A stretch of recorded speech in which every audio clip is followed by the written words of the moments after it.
and how it's going now. Yeah. So I can't get into that. But before that, like I always start with all my guests, I want to talk about what it was like all the way back home. Yeah. Where were you born and how was that? Well, I was born in 2000 in Kakuma refugee camp. Yep. So what I know about like as a child is quite limited from based on like my experience in Africa was quite short. But we moved from Kenya in 2004 and we moved to Lismore in northern New South Wales, where we lived there until 2010. And so after that, we came to Melbourne and we've been living here ever since. Yeah, right. So what was it like? Do you remember anything from back home in Kenya before you came here? I don't remember, like, it's like when you're a child, you don't really remember stuff. I remember mental images. Yeah. I remember, and I think maybe it's because my mum used to tell me a lot. She used to tell me a story about there was a big conflict where the Kenyan tribe was like chasing us, and my mom told me that like I was stuck on a tree, and like when the chaos was unfolding and everyone's running for their lives and I was stuck on a tree, and my mom came back and she found me and she like took me off the tree and she carried me to safety. Yeah, so I right. think like maybe it's because I've heard the story so much that I've started to feel like a connection to that, and I feel like not flashbacks, but like images of that. Yeah. But in terms of daily living, everyday life, not really. Did you have any siblings? It was just me and a buck at the time. So it was just me and a buck, and then my younger brother, he was only 3 months old when we decided to when we moved to Australia.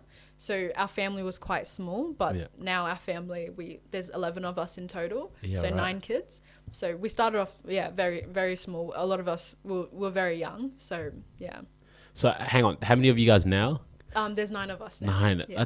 That's massive. That's good. Yeah. There's 7 of us. Oh, cool. Yeah, and I think my mum's family has like more than 11. Oh wow, yeah. Yeah, It's a big family. Yeah. That's good. And how was the journey here?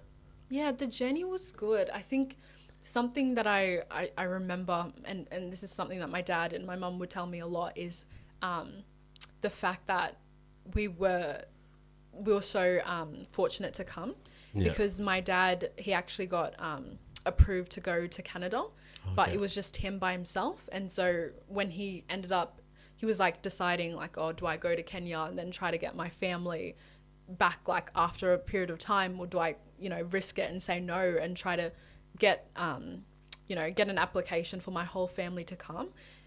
So my dad eventually said like, no, I'm not going to go to I'm not going to go to Canada because my family, there's no guarantee that we'll be accepted. Yeah.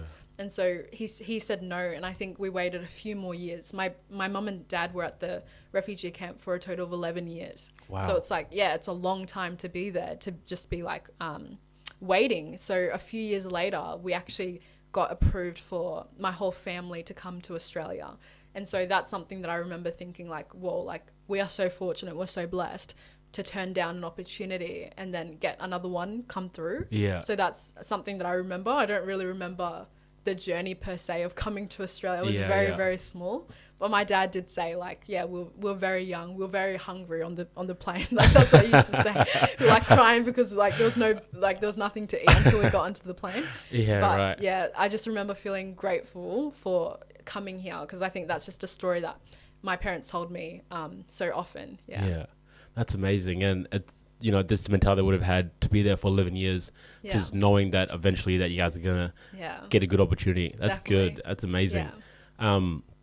So you came here 2004. I came at the same time. Do you know when you came really? here? Yeah, I came here, I think March. June the 12th for us. I think it was actually June. I don't know why I thought it was March. We're probably on the same plane together. Probably. What I came on the 9th, I think. Oh, the 9th of June. I think 9th of June. Oh, okay. Yeah, we came on the 12th of June. We landed in Australia. It would be funny if we were on the same plane. But I came from Egypt. Yeah. Oh, okay. Cool. Yeah. So you land here, and you guys head to...